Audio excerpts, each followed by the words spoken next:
सभी सम्मानित साथियों को क्रांतिकारी जय भीम।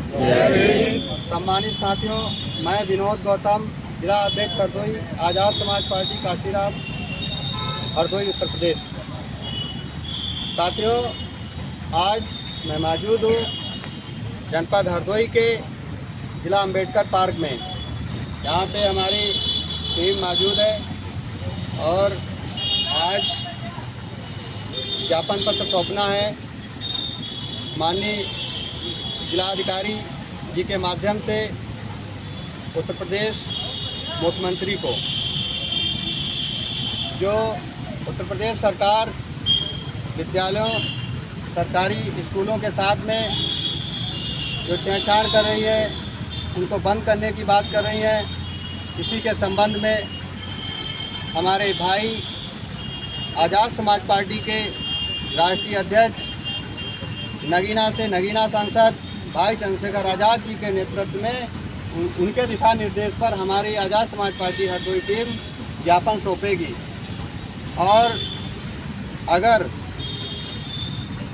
हमारे आज़ाद समाज पार्टी के ज्ञापन सौंपने के बाद में भी अगर इस सरकार ने इस पर नहीं सुनवाई की, तो मेरी आज़ाद समाज पार्टी हरदोई टीम पूरी तरह से रोडों पे उतरने का काम करेगी और फिर इसका जिम्मेदार जो है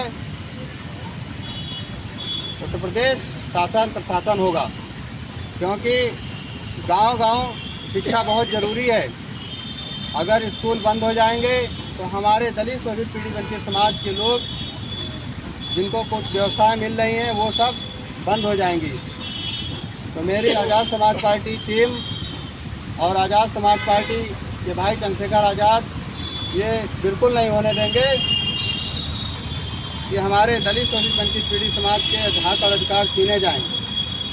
सम्मानित साथियों, आज ज्ञापन पूरी तरह से हम लोग देंगे और अगर सरकार ने फिर भी इस पर सुनवाई नहीं किया तो हमारी आज़ाद समाज पार्टी टीम रोडों को जाम करने का काम करेगी और रोडों पर उतरने का काम करेगी। सम्मानित साथियों, सभी को क्रांतिकारी जय भीम।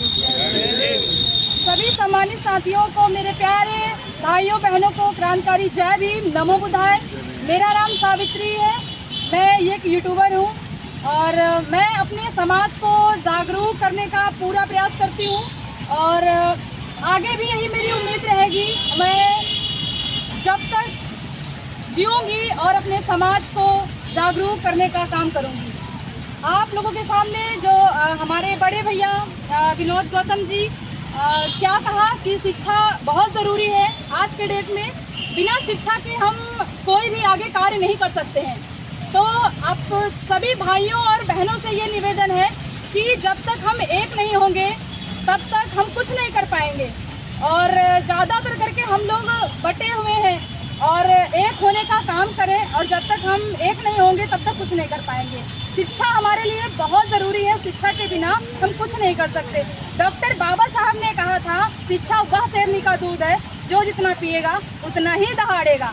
तो शिक्षा बहुत ज़रूरी है आज के डेट में। और टीवी चैनलों पे बहुत ज़्यादा आ रहा है कि हमारे उत्तर प्रदेश में 5000 स्कूलों को बंद करने का मतलब काम किया जा रहा है। तो हम ये बिल्कुल भी बर्दाश्त नहीं करेंगे क्योंकि शोषित पीड़ित वंचित लोग आज के डेट में हमारे समाज में ये गरीबी ज़्यादा है। तो इसीलिए स्कूल होते हैं, सरकारी स्कूल, बहुत सारे लोग हैं ऐसे कि जिनके पास इतना पैसा नहीं हो पाता है जो कि हर कोई प्राइवेट स्कूल में पढ़ा पाए। इसीलिए सरकार हमें और ये सरकारी स्कूल देती है और पढ़ाने के लिए। तो सबसे ज़्यादा सरकारी स्कूल ज़रूरी है। अगर सरकारी स्कूल नहीं रहेंगे शोषित पीड़ित वंचित लोगों के बच्चे कहाँ पढ़ेंगे।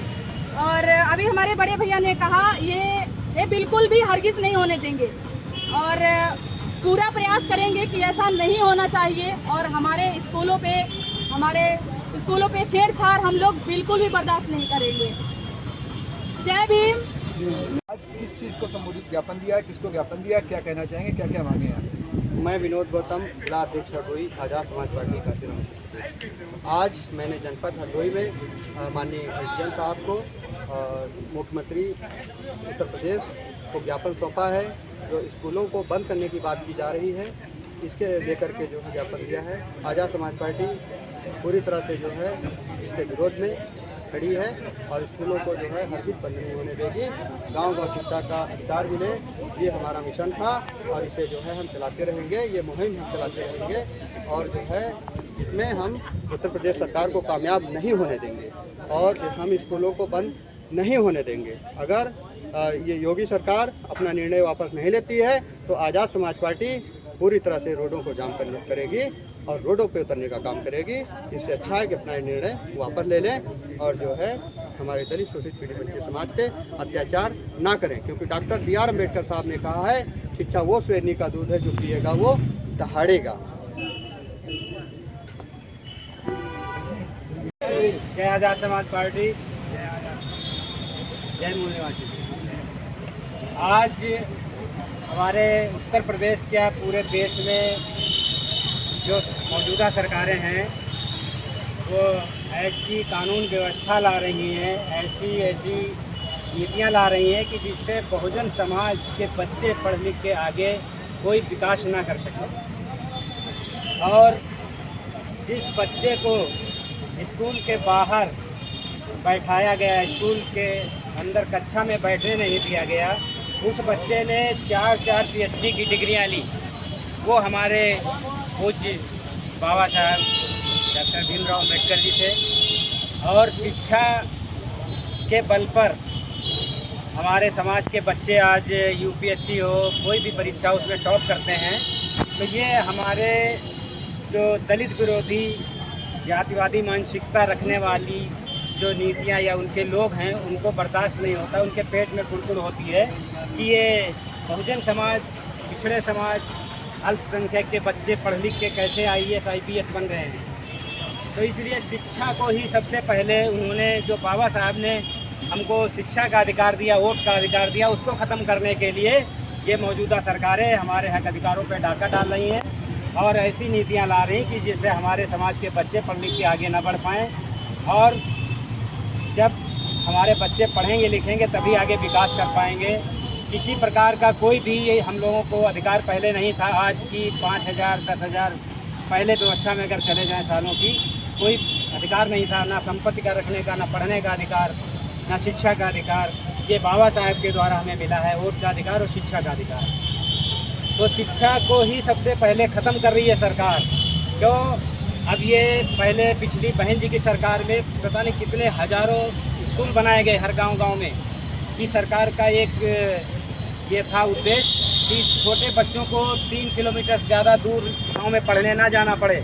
लेकिन आज की सरकार क्या कर रही है कि 15 किलोमीटर दूर स्कूल रहेगा, तो 15 किलोमीटर दूर हमारी बच्चियां कैसे जाएंगी? आज घर से कोई बच्ची निकलती है तो माता पिता को डर लगता है शाम को सुरक्षित वापस आएगी कि नहीं आएगी। तो 15 किलोमीटर जब हमारी बहन बेटियां दूर पढ़ने जाएंगी तो उनके घर वापसी के लिए माँ बाप को इतना इंतज़ार करना पड़ता है, इतना डर लगता है कि हमारी बेटियां सुरक्षित घर पहुंच पाएगी कि नहीं पहुंच पाएगी। 6 साल की बच्चियों के साथ रेप हो जाता है। तो इसी घिनौनी व्यवस्था के खिलाफ हम लोगों को जागरूक होने का और लड़ने की ज़रूरत है और अपने शिक्षा के अधिकार को बचाने की ज़रूरत है, जो हमारे परम पूज्य बाबा साहब ने दिया है शिक्षा का अधिकार, जिसको बचाने की ज़रूरत है। और जिंदा लोग ही आंदोलन करते हैं, कहने को हम जिंदा हैं। अगर हम समाज के लिए, हमारे हक अधिकारों पर अगर कोई डाका डाल रहा है उसके लिए हम अगर आवाज़ नहीं उठा पा रहे हैं तो हम जिंदा नहीं हैं। अगर हम गलत चीज़ का विरोध करते हैं तभी हम जिंदा हैं, अगर विरोध नहीं कर पा रहे हैं तो हम जिंदा नहीं हैं। हक अधिकारों के लिए लड़ना पड़ेगा और अपनी आवाज़ को उठाना पड़ेगा, समाज में लोगों को जागरूक करना पड़ेगा, लोगों के बीच जाने की ज़रूरत है। और आज आंदोलन को आगे बढ़ाना है। जो हमारे महापुरुषों ने यहाँ तक आंदोलन को ला के खड़ा किया है, इस आंदोलन को आगे ले जाना है। वो हम ही आप लोग सभी हैं जो इस आंदोलन को आगे ले जाएंगे, महापुरुषों की विचारधारा को बढ़ाएंगे। सरकार चाहे जितना जोर लगा ले, लेकिन हम उसकी ये ऐसी व्यवस्था से डरने वाले नहीं हैं जो दमनकारी व्यवस्था है। हम लोग उसका डटकर विरोध करेंगे और मुकाबला करेंगे। हमारी आज़ाद समाज पार्टी बिल्कुल रोडों पे उतर के संघर्ष करने का काम करेगी। क्रांतिकारी जय भीम, जय भारत, जय संविधान। शंकर भाई तुम संघर्ष करो, हम तुम्हारे साथ हैं। भाई तुम संघर्ष करो, हम तुम्हारे साथ हैं। तुम संघर्ष करो, हम तुम्हारे साथ हैं। मोहम्मद आकिब भाई तुम संघर्ष करो, हम तुम्हारे साथ हैं। संघर्ष करो, मोहम्मद आदिल अंसारी तुम संघर्ष करो, मोहम्मद आदिल अंसारी तुम संघर्ष करो, तुम संघर्ष करो। योगी सरकार, योगी सरकार, बेटियों पे अत्याचार बंद करो, बेटियों पे अत्याचार बंद करो, बेटियों पे अत्याचार बंद करो, बेटियों पे अत्याचार बंद करो। शिक्षा का अधिकार लेकर रहेंगे, शिक्षा का अधिकार लेकर रहेंगे, शिक्षा का अधिकार लेकर रहेंगे। जो चंद्रशेखर रावण के जाने के बाद में और काफ़ी हजारों की संख्या में लोग थे वहाँ, करीब 100-150 लोगों को पुलिस ने हिरासत में ले लिया है, उसके बारे में क्या कहना चाहेंगे? गलत किया है। उसमें जो है सरकार की नीतियाँ जो है ठीक नहीं है, वो खुद मिली हुई है सरकार। इसमें मैं देख रहा हूँ कि जो है योगी की पुलिस भी आगे आगे चल रही है और लाठी डंडों से जो है गाड़ियाँ तोड़ी जा रही हैं। ये कहीं ना कहीं हमारे कार्यकर्ताओं को, आज़ाद समाज पार्टी भीम आर्मी के कार्यकर्ताओं को फंसाने की साजिश है। ठीक है, हमारी लीगल सेल की अध्यक्षता विंग की जो टीम है वो कोर्ट में गई हुई है। हमारे सभी जो है पदाधिकारी रिहा होंगे और सभी कार्यकर्ता भीम आर्मी आज़ाद समाज पार्टी के रिहा किए जाएंगे। अगर योगी सरकार जो है इन्हें रिहा करने का काम नहीं करेगी तो फिर आज़ाद समाज पार्टी जो चुप करने वाले में से नहीं है, पूरा उत्तर प्रदेश का कोना कोना जाम कर देंगे। मैं चाहता हूँ कि न्याय हो उनके साथ में, जो जिनके साथ में मुकदमे दर्ज हुए हैं, जिनको जेल भेजने का काम किया गया है, उनको रिहा करके जो है अपने अपने घर भेजा जाएगा।